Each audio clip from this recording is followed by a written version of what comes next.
Hi, friends. Welcome back. This is episode 3 of When Women Walk. Hi, I'm Madison Gibbons, and I'm thrilled to be here with you again.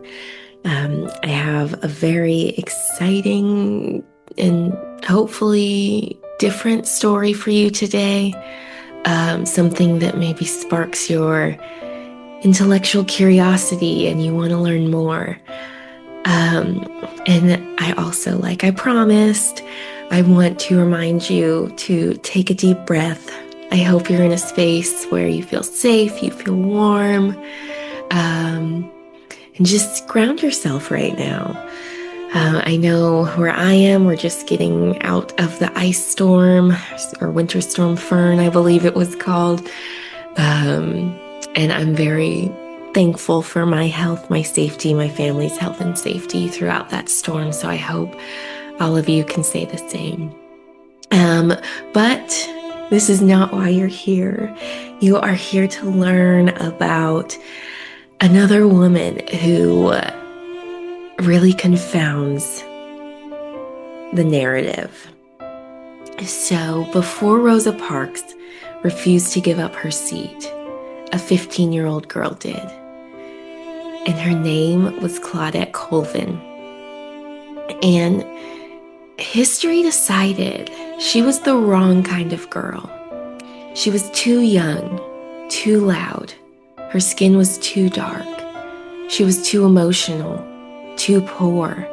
And lastly, she was too honest. So while this episode is about Claudette Colvin, it's also about the women who walked beside her, and really about how history chose only to remember one body. Because history doesn't just record resistance, it selects it. So let's start off and talk about Montgomery as a training ground. Montgomery, Alabama, in the early 1950s, was a city built on rehearsal.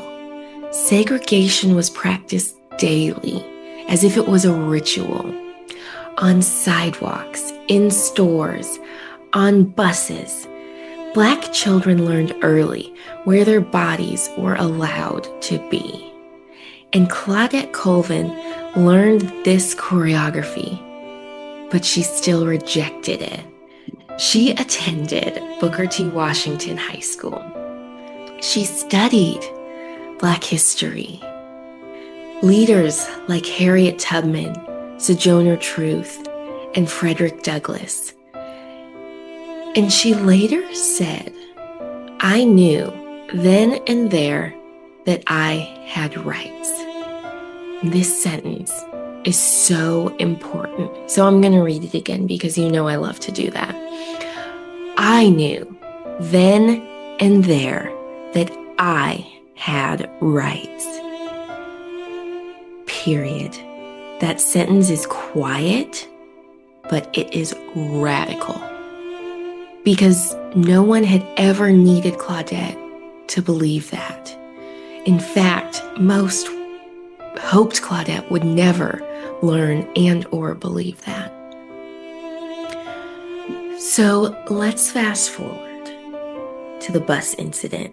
It's March 2nd, 1955.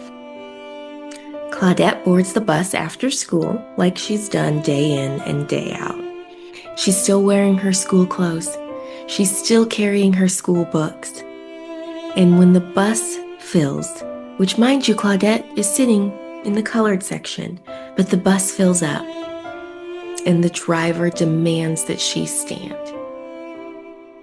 And spoiler alert, she doesn't stand.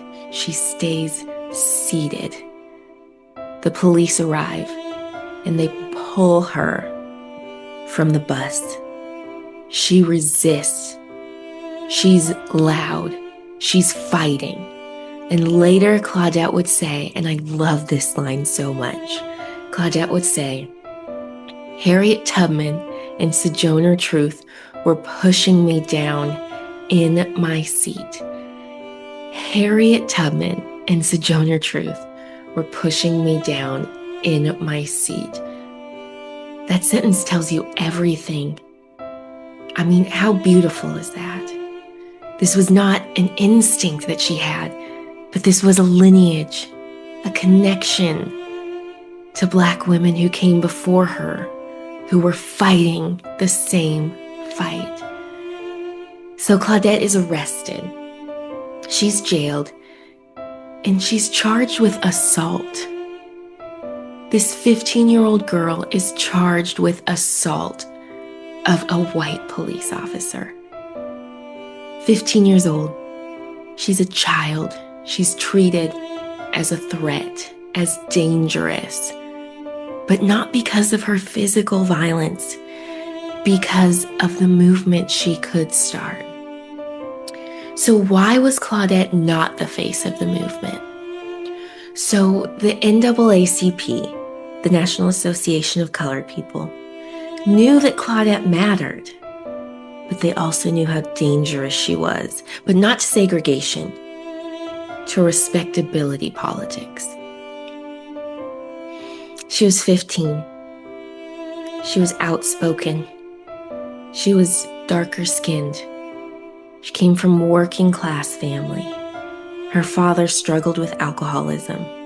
She was emotional, and soon she became pregnant.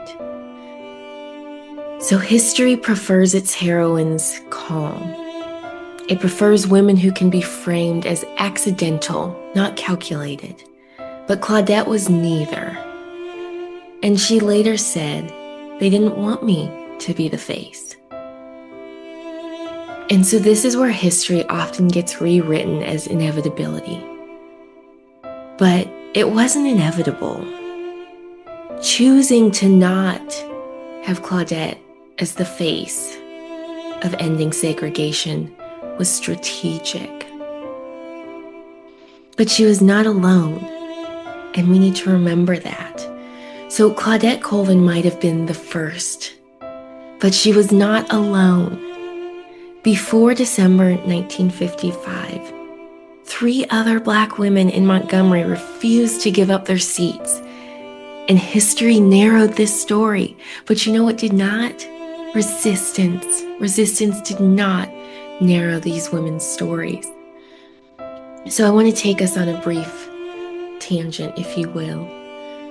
And I want to name these other women. Mary Louise Smith. She was 18 when she refused to move in October 1955.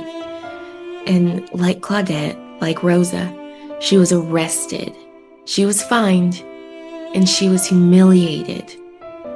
But lastly, she was quietly sidelined. But why? Because movement leaders feared scrutiny, because her father also struggled with alcoholism, because respectability politics demanded perfection. And Mary Louise Smith did not fail the movement, but the movement decided she was expendable.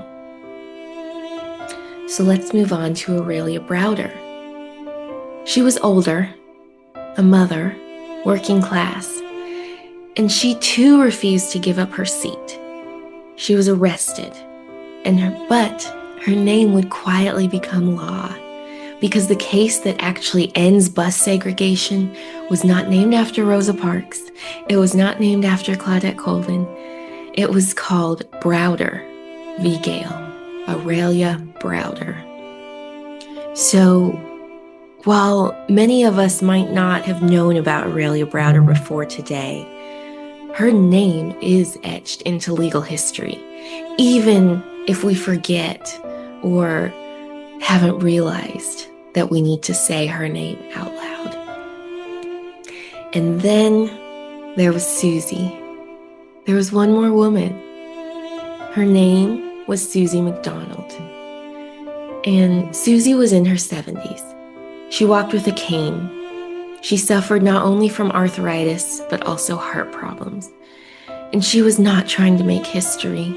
She was just trying to get home. Susie McDonald refused to give up her seat because standing caused her pain.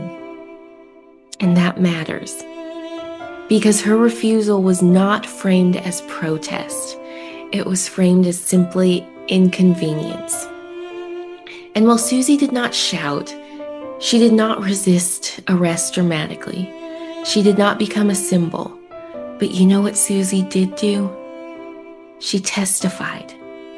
She placed her aging disabled body into the legal record. Yet segregation still demanded that she move. So let's briefly talk about the lawsuit that actually ends segregation. And this is the part that history rarely teaches clearly. And while the Montgomery bus boycott was so powerful, Rosa Parks is so powerful. But segregation will end legally because of a lawsuit. And that lawsuit relied on 4 Black women: Claudette Colvin, Mary Louise Smith, Aurelia Browder, and Susie McDonald. Young and old, working class and disabled, respectable and unacceptable. They put their bodies on the record, but history still simplified the story. And I do want to caution us, because I'm not trying to say this is a Rosa Parks versus Claudette Colvin, because Rosa knew Claudette. She supported her. But movements oftentimes operate inside constraint. Rosa Parks was older, the proper age, if you will. She was married, she was employed, she was lighter skinned, and she was calm. So according to the movement, Rosa fit what white America could process. And this was not betrayal. It was working within the structure. So what happens to Claudette? Much like Rosa Parks, life did not get easier. So Claudette Colvin will leave Montgomery, her home, where she grew up. She moves to New York City, where she works as a nurse's aide. She raises her children. No monuments, no textbooks. And she's quoted as once saying, "I feel like Rosa Parks was the right person at the right time, but I was the first."